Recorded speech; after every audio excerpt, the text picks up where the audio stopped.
Life Coaching on the Move. I'm Dawn Fiske, your life coach and host for this podcast. Welcome along. If you're new to this series, I'm dead excited that you found it. I hope you find it fun. I hope you find it useful, practical, full of tips. And if you enjoy it, all I ever ask in return is that you forward it on to people or share it and let others know. Because it could well be exactly what they need at exactly this time. And I do believe in caring and sharing, as you will get from this podcast. You will soon find that out. And if you can just pass that word on to them, it may well be what they need right now. Also, if they don't know how to get a podcast, because more than half the population still don't know how to find podcasts, how to download them, how to listen to them. So perhaps as a gift to them, you could help them download, not necessarily this one, but any podcast really, and open up new doors for them and new interests. Anyway, so welcome along. If you're one of my regular listeners, it's great that you're back. I'm really pleased that you're back. I'm very, very grateful. The numbers are increasing all the time, which is much excitement from my point of view. So thank you all very much. I think you are spreading the word, definitely. It's getting out there. This is me. I try my hardest to be as authentic as I can be. I do, and therefore I don't edit and I don't script write. I just sit and chat on a subject that comes to me or has been relevant or has come up with various coaching clients throughout this week, and I felt compelled this needs discussing for other people, or to cover this topic for other people. So they're topical, and I share stories and examples and my own thoughts and my own experiences with people. And because of that, they're not necessarily perfect. The audio is not necessarily perfect. The script is not necessarily perfect, etc., etc. And I'm proud of that fact. As ironic as that sounds, that's the way I want it to be. I don't want it to be really rehearsed and perfect, because we aren't, are we? And I say to clients, it's okay. It's okay to make mistakes in your interview for a job, or at work, or in your presentation that we've been coaching on, or in anything. It's okay for all of us to have flaws and make mistakes and learn from those. You see them as learnings and opportunities, and to reflect back on, what did I do well, what could I do more of, and what would I do differently if I could take the clock back. And therefore there are no mistakes, they're all just learnings. And it's also okay to put ourselves out there and feel vulnerable, because with this podcast you'll hear that I make mistakes and trip up over my words and sometimes get a tiny bit of a moment of a mental block or forget where I'm going or whatever, and that is fine. That's fine for all of us to do that. It doesn't matter. And it's also scary putting yourself out there, whether you're blogging, vlogging, podcasting, presenting at work, presenting to customers, going for a job interview, etc. I work with so many people so much of the time who are terrified and lack confidence and self-belief, and what if it goes wrong, and what if I mess up, and I don't think I'll do it, and I won't get the job anyway, or I can't present, or I can't speak at a wedding, or whatever it is. And I 110% believe in them, 110% believe they can do it, and it will be okay. And it doesn't matter if you answer a question in an interview not quite right, or not quite how you wanted to, or whatever. It doesn't matter if we don't perform 101% of the time to 101% perfection. Perfectionism is just, it holds us back and it's wasted energy. We've just got to be okay and accept who we are and be proud of what we do, and put ourselves out there and take some risks, and be happy with knowing we're not going to be everything for everyone, and that's fine, because none of us can be. So that is why I don't edit, and I don't make them 101% perfect, because it's all right, it's fine, it's acceptable, and it still, I hope, hits a chord with you at times. It still gives you practical tips, it still gives you useful information and thought-provoking snippets. And I know, because people have said to me and clients have said, you were talking to me in that one, or it stayed with me, or it resonated with me. So Just trust yourself, and whatever you're doing in your life, just trust that it's all right. It doesn't matter if you trip up. It doesn't matter if you make a mistake. It's only you that will be beating yourself up, and don't do that. It's such a waste of energy. So that was a bit of a sermon, and I had not planned to say any of that. If you want to email me before I start this podcast, I will just give you my quick email address, dawn@milestone-coaching.co.uk. Drop me a line, drop me any thoughts or light bulb moments you've had whilst listening to these podcasts, or any learnings that you've taken from it, or in fact any subjects you would like me to cover in the future. Just feedback is always great. I see feedback as a gift. I know that's a cliche, but I do genuinely see it as an opportunity to learn from them. And the website is www.milestone-coaching.co.uk, where you'll find loads of things: free workshops, a blog, lots of courses, lots of training courses, and coaching services, one-to-one coaching services that I offer. And if you're abroad, don't worry, because I do FaceTime and Skype coaching, so it's open to all. Let me crack on with the next subject. I don't want to waste your time anymore. We're going to move straight on.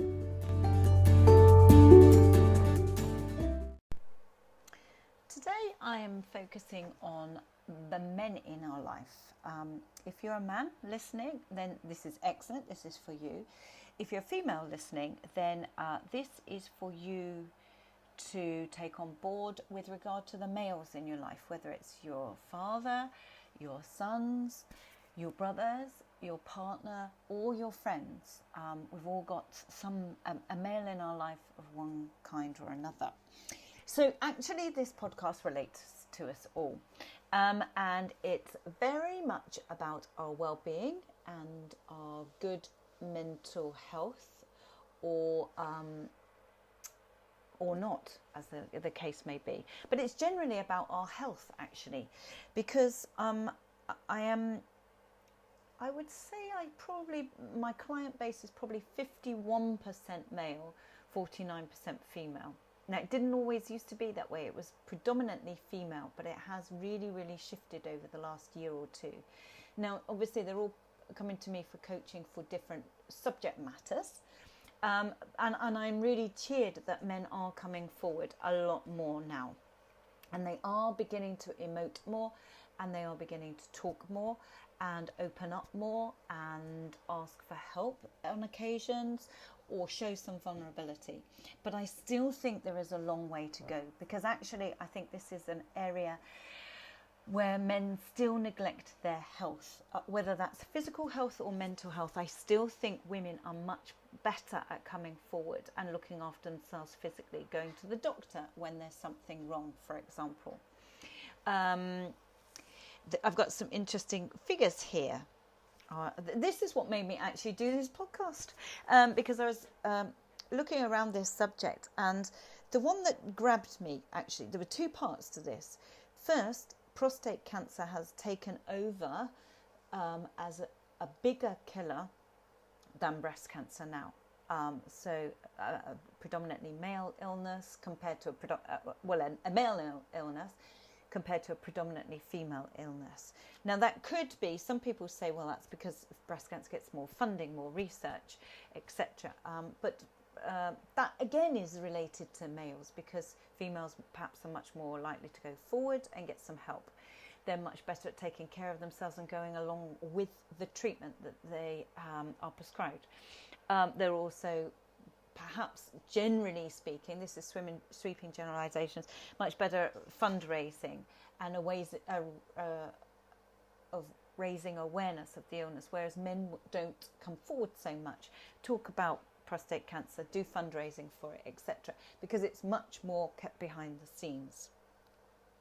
So, but there could be many reasons why prostate cancer has overtaken breast cancer. And it's quite complex, that's true. However, the figure that really struck me was the one about lung cancer. So lung cancer can be equally diagnosed to men or women. It's not gender specific, and it can affect either one of us. And yet men who are diagnosed with lung cancer compared to women are 68% more likely to die of it than females. And that can be because they go for help quicker, they carry out the treatment plan better, they get support around them, they take care of themselves, etc., etc. It's very complex, but I do think females are better at it generally. I think that's probably not really disputed. There are, of course, some males that are very good at looking after themselves, taking care of themselves, going to the doctor and being proactive. But generally speaking, males are far slower to come forward and ask for help and bury their heads. Maybe that still goes back to the fact that they've still got to have alpha characteristics. They've still got to be that provider. They still don't discuss. They still don't emote as much. They still feel that they've got to be the strong one, and so on and so on. So I just think maybe we all need to encourage men to come forward. We all need to encourage men to look after themselves, whether it's mentally, emotionally, or physically, because there's loads of progress they need to still make. My other half, for example, I end up, rightly or wrongly, he's classically one of these characters. No, there's nothing wrong with me. I'm fine, tough as an ox, etc., etc. And he's getting older, and so our surgery sent out invitations to all adults, encouraging them to come in and have cholesterol checks and blood pressure checks and weight checks and blood tests to see their glucose level, and to work out 10 years in advance of the likelihood of all of the patients, probability of acquiring diabetes or high cholesterol and having cardiovascular disease. Now, he had that invite come through twice. He did nothing about it. I had to book him in to have those checks, and actually his cholesterol did come up as slightly high, so that he was told to do something about it. He did nothing about it. So I do the food shopping. So I have been purchasing the right sorts of food, encouraging him, purchasing Benecol to lower cholesterol, a little drink each morning. I lay the breakfast table and put it out for him, or he'll forget to take it. I put out the vitamins for all of the family, the omega-3s for him to take so that he has a healthy heart, and so on and so on. Now, part of me thinks I shouldn't need to do this. Part of me thinks I shouldn't be doing this. I shouldn't be mothering him. He's a grown adult and perfectly responsible. But they don't. I know that if I don't do it, he won't take those vitamins, or he won't lower his cholesterol, and so on. And I know with the males that come to me for coaching, very often they don't tell their family. Very often they don't tell their family they're coming for coaching, or anybody else, or their colleagues, or anything like that. Whereas the females do, and often will tell their other halves, or their friends, or best friends, or relatives.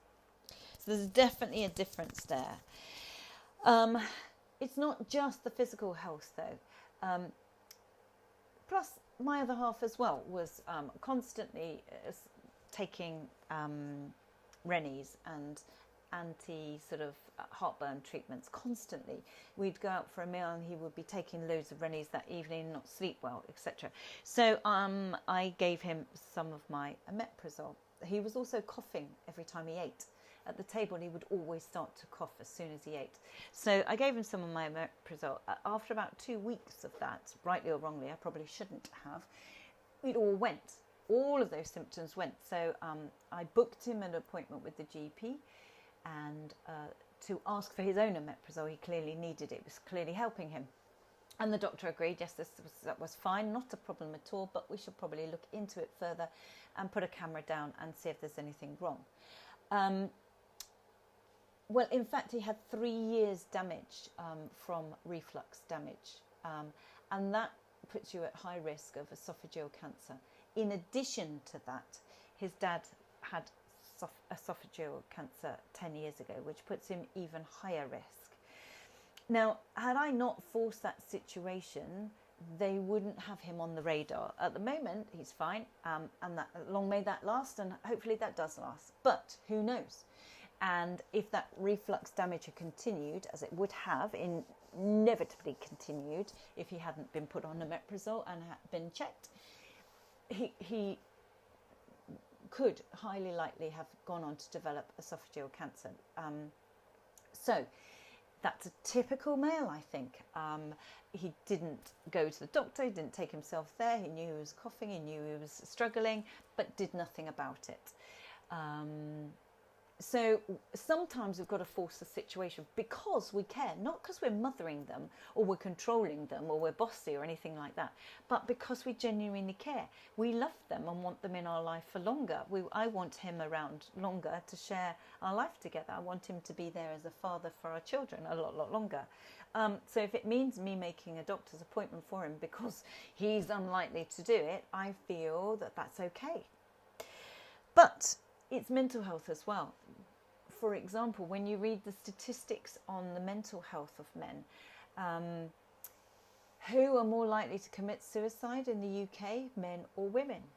Well, we assume that might be women because women are stereotypically more likely to be on antidepressants than perhaps men. Or that's the kind of feeling that we get. That women are at the doctors more, they get their tablets, their Valium and their antidepressants or whatever. That's the myth or the old-fashioned viewpoint. So we might expect females to commit suicide more in the UK. That is not the case. Men are actually 3 times more likely to commit suicide, to see it through to the end, than females. So it's a real risk. This is a terrible tragedy. The under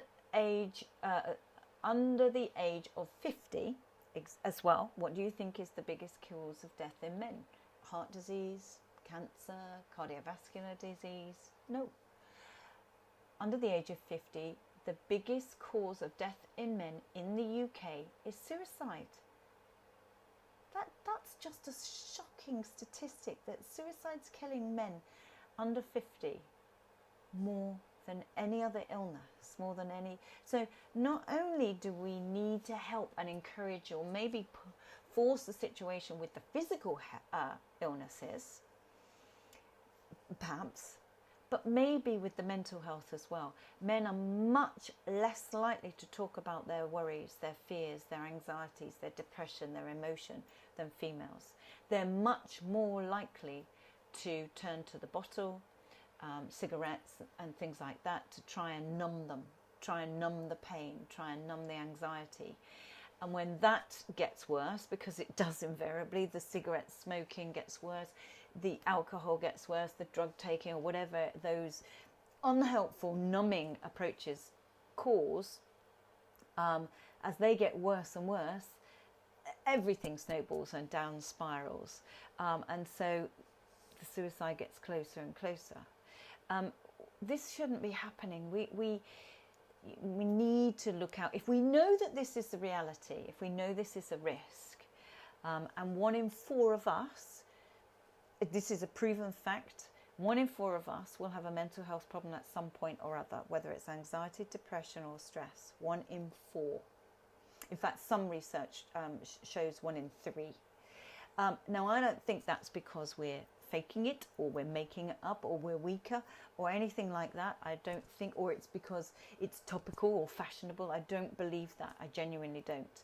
I believe it's the way our society is going. As I've mentioned in other podcasts, we're getting disjointed and fractured and fragmented. There's not our relatives around. There are not so many close friends around. You know, there's too much social media or virtual friendships where you're not actually with people and sharing time with people. And that's not, it's virtual reality really. When you're just putting likes up on Facebook, that's not giving us the support and the love and the friendship and the connection that we really need when we're feeling low or we've got self-doubts or anxieties. We need proper friendship. We need an arm around our shoulder. We need someone to sit down with us while we cry and get it all off our chest and cry our heart out and then come back up and feel better. Pour it all out, share a problem, it's halved. All of that, you don't get that over social media. So I think we need to fill in the gap for them. 1 in 4 of us who will, or 1 in 3, depending on which studies you look at, who will have these mental health problems. It's not class related, it's not gender related. It can strike any one of us at any time. It's not to do with what car we've got outside, what roof over our head, how lovely our house is or isn't, how big our bank account is or isn't. It doesn't discriminate. Mental health does not discriminate. You can be a top politician earning a fortune. You can be a top footballer with all the kudos and the fame and the money and the girls that go with it, and still get depression and anxiety and be suicidal. You can be struggling to make ends meet and doing a dead-end job. Any of it, none of it. It doesn't discriminate. It can be any one of us at any time. So females are generally better at turning to friends or to the medical profession and asking for help. Now that may be the nurturing side of us, and we know that we've got often dependence, so we need to stay well, we need to look after ourselves, etc. It could be for all of those reasons. But the facts are men struggle. Sometimes it's as if they behave and continue as if they don't and shouldn't and won't, but they do. That's the stark reality. Men do struggle with their mental health just as much, possibly more. Certainly the consequences of it seem worse for men than women. So we need to look after the males in our life, whether it's our sons, our brothers, our friends, our colleagues, our loved ones, our fathers and our partners. We need to look out for them. And if that means getting them a doctor's appointment, or if it means going with them, or taking the leads, then I think actually that's what we've got to do in the end to help them and be there for them. It's not controlling, and it's not a weakness. It's not a weakness in them. I just think things are they are improving, and I definitely see that in my coaching practice, that men are coming forward more, but I know that there's a lot out there that still struggle and still suffer in silence, and worse, as we've said with the stats. It's great. Sometimes there are benefits to men saying, "Oh, it'll be fine," because they don't get the anxiety. The double-edged sword to that is, of course, that, as I've said in other podcasts, I do get anxious. I do get concerned that one of them in the family is ill, and I do lose sleep at times and think the worst. But if that ultimately drives me to get them to the doctors and it could save them, then that's great. I'm prepared to suffer that for the benefits of being there. And also, actually, I'd like to dedicate this podcast to my father-in-law, who we lost a couple of months ago. And last weekend they live in Spain. His wife and he lived in Spain, had a great life, a great long retirement there. We're having a lovely, lovely time. Live life to the full, very, very sociable, lots of friends, great neighbours, everything that I would love to be. Really sociable, house full, people in and out all the time. They're often having food, sharing food with people, neighbours, having Christmas with them all, just always having visits or visitors, always eating with people, having a glass of wine with people, laughing, joking, socialising, going to various things in Spain, various events, and, that very, very good lifestyle, outside in the sun, long days, lots and lots of deep, proper friendships, very popular people, very loving and very caring.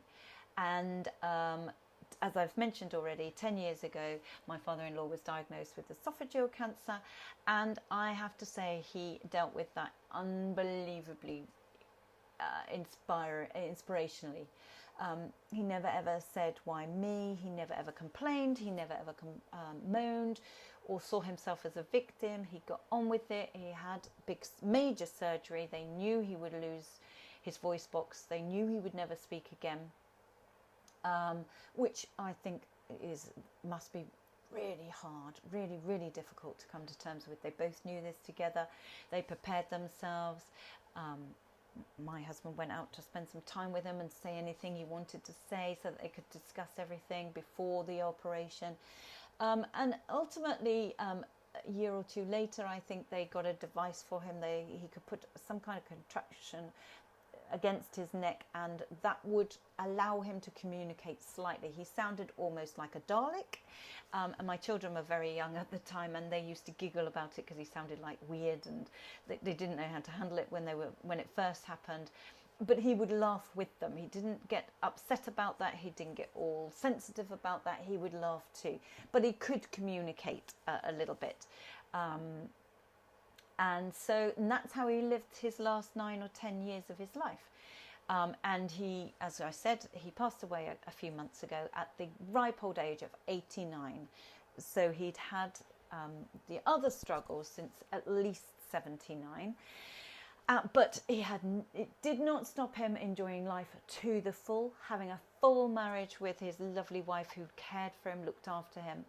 All his friends and relatives, they still had a good life, still very sociable. He still got out and about and lived life to the full for those last 10 years. And as I say, did not play the victim card, did not use it let it get him down. He never got down. And so at 89 we lost him for other reasons, but those last few months where his wife was nursing him and she knew his every need, he stopped using the voice aid because he was frailing and suffering and things, so she would communicate to the doctors and nurses for him. She knew everything he needed because they were so connected, so close. She nursed him because in Spain often the relative stays and does lots of the nursing in the hospital. They don't go home. She didn't go home for 3 weeks. She was led on a sort of put-up bed. She herself at 84. The dedication, the loyalty, the commitment and the love that those two shared was truly inspirational.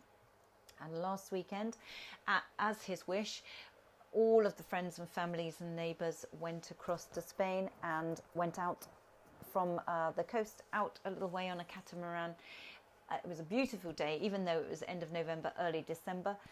And he wanted his ashes spread in the ocean, which we did, and lovely music was playing. And then we all had a lovely celebration of his life in a restaurant, and some nice words were said and a poem was read, etc., etc. It was such an upbeat, beautiful day for him, and such a great celebration of his life. But looking around that room at how many friends and family who genuinely loved them both, cared for them both. The neighbours would always help to lift him and get him into the kind of ambulance car to take him to the hospital each trip, and everybody pulled in and looked after him. It was such a community, and you could see that on the day of the celebration and the spreading of the ashes. That if I took anything from that, it was how to live, how to cope with things and adversity. It was inspiring. I took loads of lessons from that. The love that they showed. My husband and I have that in our old age together, anywhere near what they had, anywhere near the depth of what they had, then, I think we'd have done a good job, I think, if our children saw that and so on. And the only reason I'm saying this is, A, to dedicate this episode to my father-in-law, who I learned lots from and would love to take a lot of learnings from it. A, also by talking to you all about it. It may well be one thing that I've said may inspire you too. And if it means that you just get a doctor's appointment for your other half that you may or may not have been worried about, or your father or your brother or whatever, or you just look out for them. I think the key takeaway from this week is look after yourselves. You've got to do that, because if we don't look after ourselves, we can't then give to the others that need from us. So we have to put ourselves, our mental health and our physical health first in order to give to the others. Thereafter, and close second, we've got to look after the males in our lives, because they're not so good at it. That's the kindest way of putting it. They're not great. They're not that practiced at it, and they're not that forthcoming. But that doesn't mean to say they can't get ill and poorly, and it doesn't mean to say they can't get depressed and stressed and struggle. So if they're not going to go forward, and we know that, and they're not going to seek help, then we might have to do it for them. So therefore we will benefit, because we've been looking after ourselves, So we benefit and we stay well and strong and can look after them. And we look after them a little bit, encourage them, take them along, guide them a little bit if we have to. Then they stay well, they stay on top of things.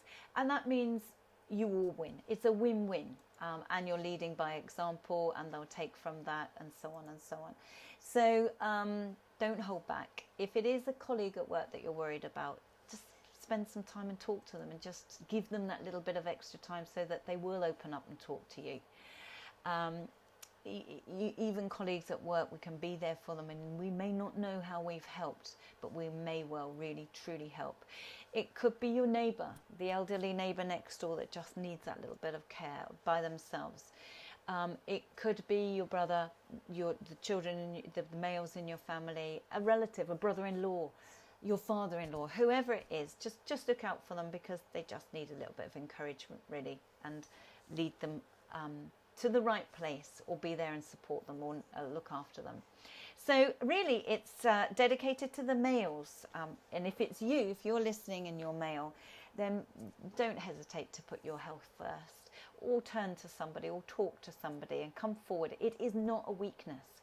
It is a true strength. And it may well be that it has been instrumental in saving your life. It's that big. It could well be.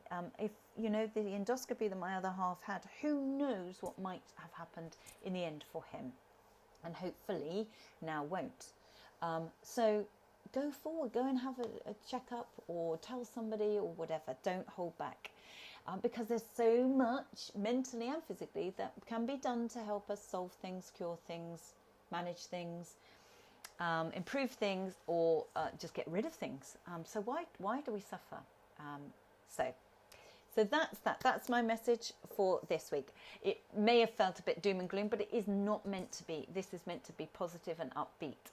And if I hope I've helped just one of you, help somebody, or I've talked to you as a male and it's helped you go forward, my job is done. If it just helps one person, then it's worth it. So take care of yourself. Before I finish, I just want to say that there is an online stress program that is on my website. If any of you are worried about stress, it's a full 7 module. It's everything that I've got, really. It's hours and hours long. It's 7 modules. So in total, it's about 10 hours, but you are supposed to leave at least a week in between to try out all the strategies each separate module gives you. It is... there is stacks in there, stacks of content, stacks of tips and techniques. And it's on sale now at £199. It's reduced down to £199. Now that is a lot cheaper than having one-to-one coaching with me, by the way.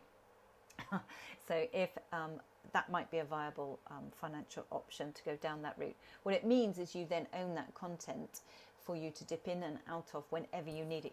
You've got it there for not just the next few months to work through and solve all your stress, learn about your stress, and find some stress management practical tips and strategies, and reduce it straight away. But in the future, if it comes back, or you slip and you revert back and things, you've always got this. Once you've downloaded it, you can keep coming back to it.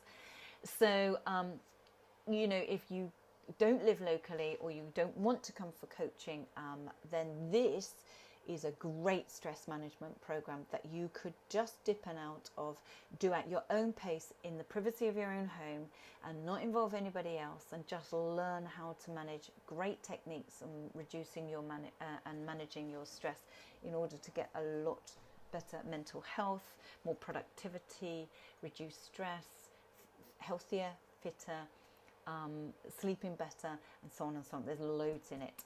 So have a look at www.milestone-coaching.co.uk and click on the online programs. There's a few of them, but this is reduced at the moment to £199 and is much cheaper than having 7 coaching sessions with me, for example.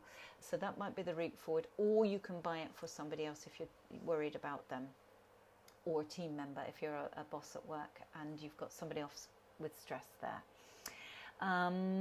Anything else? There are also gift vouchers available for sale for 2 coaching sessions for Christmas. If you want to purchase them for yourself, they're slightly reduced, so you'd save yourself some money, or for somebody else, and you can download the voucher and present it on Christmas morning. Apart from that, I want to wish you a very, very strong, confident, healthy week ahead, and I will speak to you on the next podcast.